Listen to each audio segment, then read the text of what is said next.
আমাদের এই লাইফের অ্যাডমিশন রেস বা যে কোনো একাডেমিক রেস, এই রেসে জিততে পারবা। খালি পড়লেই হবে? কিভাবে পড়বো, কোন স্ট্র্যাটেজি অবলম্বন করব, সেটাও কিন্তু দরকারি। অনেক বছর আগের কথা, তখন হয়তোবা 2013 কিংবা 2012, দুটোর একটা সাল হবে, আমার ঠিক মনে নাই। তখন আমি ক্লাস 3 কিংবা 4-এ পড়ি। সেই সময় আমাদের ক্লাসে গল্প পরিচয় করা দেওয়া হয়, যেটা ছিল the hare and the tortoise.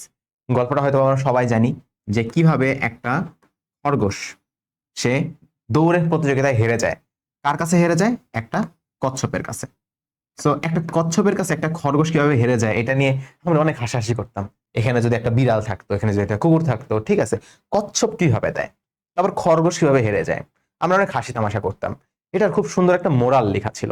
মোরালটা কিরকম লেখা ছিল? Slow but steady wins the race. তো এটা নিয়েও হাসির খোরাকের অভাব ছিল না। আমরা ভাবতাম এটার শাব্দিক অর্থ কি। এটার শাব্দিক অর্থ তখন আমরা দেখেছিলাম, তুমি যদি একটা রেসে জিততে চাও বা একটা দৌড় প্রতিযোগিতায় জিততে চাও, তাহলে তোমাকে স্লো বাট স্টেডি ভাবে যাইতে হবে, তাহলে ধীরে ধীরে যেতে হবে। বাস্তবে কেমন হয়? তুমি আস্তে আস্তে দৌড়ালে হবে? জোরে জোরে দৌড়াতে হবে। সেটা তো আমরা দেখি। এটা ভেবে আমাদের হাসির অভাব ছিল না। অনেক বছর ধরে আমি চিন্তা করছিলাম যে এটা তার মানে এরকমই একটা জিনিস, কাল্পনিক একটা জিনিস, ছোট বাচ্চাদের মজা দেওয়ার জন্য বা বিনোদন দেওয়ার জন্য দিছে। ফাস্ট ফরওয়ার্ড টু 10 ইয়ার্স, এখান থেকে প্রায় 10 বছর পর আমি যখন 2023 সালে, ঠিক আছে, তখন আমার সবগুলো অ্যাডমিশন কমপ্লিট।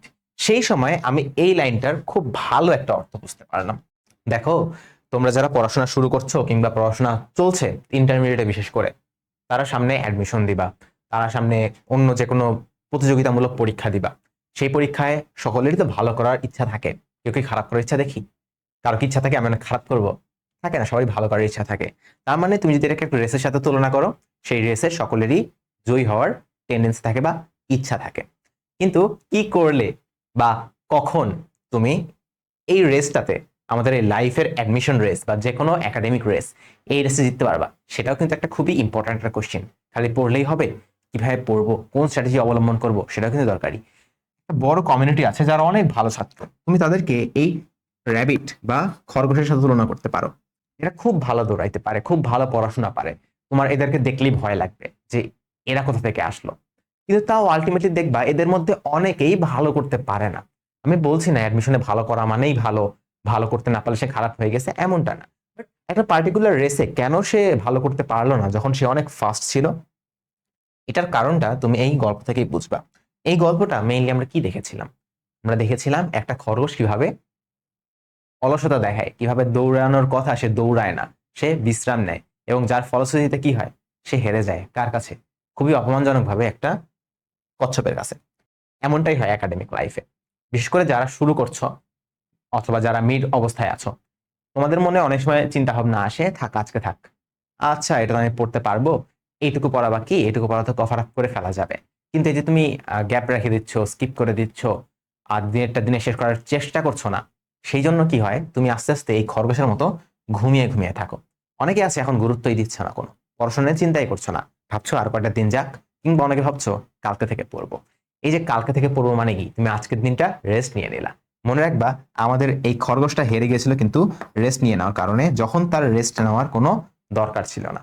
অপ্রয়োজনীয় রেস্ট, যেটাকে আমরা অলসতা বলি সবাই। কচ্ছপটা কিন্তু সে রেস্ট নেয় নেই। সে জানতো হ্যাঁ এই দৌড় শুরু করলে আমি হেরে যাব, কিন্তু আলটিমেটলি সে চেষ্টা করে গেছে। করে তো গেছে। যার রিয়েলিটি বা যার বাস্তবতা থাক বা না থাক, গল্পে আমরা দেখতে পাচ্ছি আমাদের কচ্ছপটা জিতে গেছে। এবং তুমি চিন্তা করো একটু, তুমি যদি একটু মিডিওকার স্টুডেন্ট হও বা বিলো অ্যাভারেজ স্টুডেন্ট হও, তুমি নিজেকে এই কচ্ছপের সাথে তুলনা করতে পারো যে আমি একটা কচ্ছপ। তো কচ্ছপ হিসেবে তোমার দায়িত্বটা এখন কি? তোমার কি করাটা দরকার? তোমার দরকার কন্টিনিউয়াসলি চেষ্টা করে যাও, চেষ্টা করে যাও, তাই না? তো আমি কি বলছি যে তাহলে তুমি যদি কন্টিনিউয়াসলি চেষ্টা করে যাও, চেষ্টা করে যাও, যে অনেক ভালো সে রেস্ট নিবে এবং সে হেরে যাবে, তুমি জিতে যাবা? এটা কিন্তু সত্যি না। এই জন্যই তোমাকে যে অনেক সময় বলা হয় যে প্রচন্ড চেষ্টা করো, অনেক প্রচেষ্টা করো, তাহলে তুমি অবশ্যই জিতে যাবা। কথাটা আসলে ঠিক না। কথাটা হলো তুমি যদি অনেক চেষ্টা করো, তাহলে হয়তোবা তুমি ভালো কিছু করতে পারবা কিংবা নাও করতে পারো। সম্ভাবনাটা বেড়ে যাবে। বেশি কষ্ট করলে তোমার জেতার সম্ভাবনা বাড়বে, কিন্তু কেউ অবশ্যই বলতে পারে না যে তুমি অবশ্যই এই পার্টিকুলার পরীক্ষায় জিতবা। হ্যাঁ, কষ্ট করলে সেটার ফল একসময় পাবা, কিন্তু এখনই পাবা কিনা বা এই পরীক্ষাতেই পাবা কিনা সেটা কিন্তু শিওর না।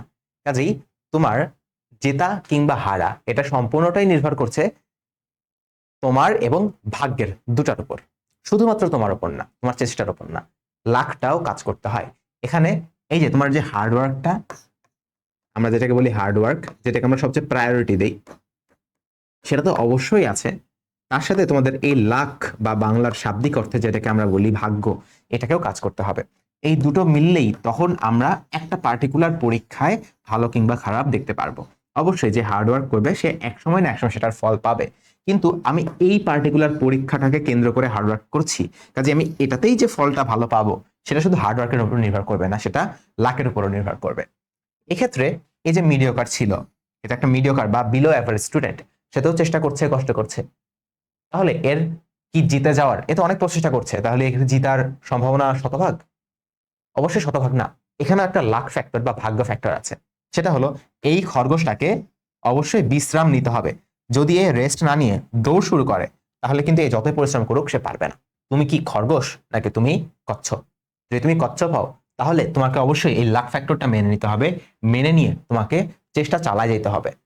কারণ তুমি যদি থেমে যাও, তুমি যদি নিজেকে তুমি মনে করো একটা কচ্ছপ, হ্যাঁ তুমি কচ্ছপ, তুমি এমনিতে স্লো, তুমি একটু ধীরে বুঝতে পারো, এটা কি অপরাধ?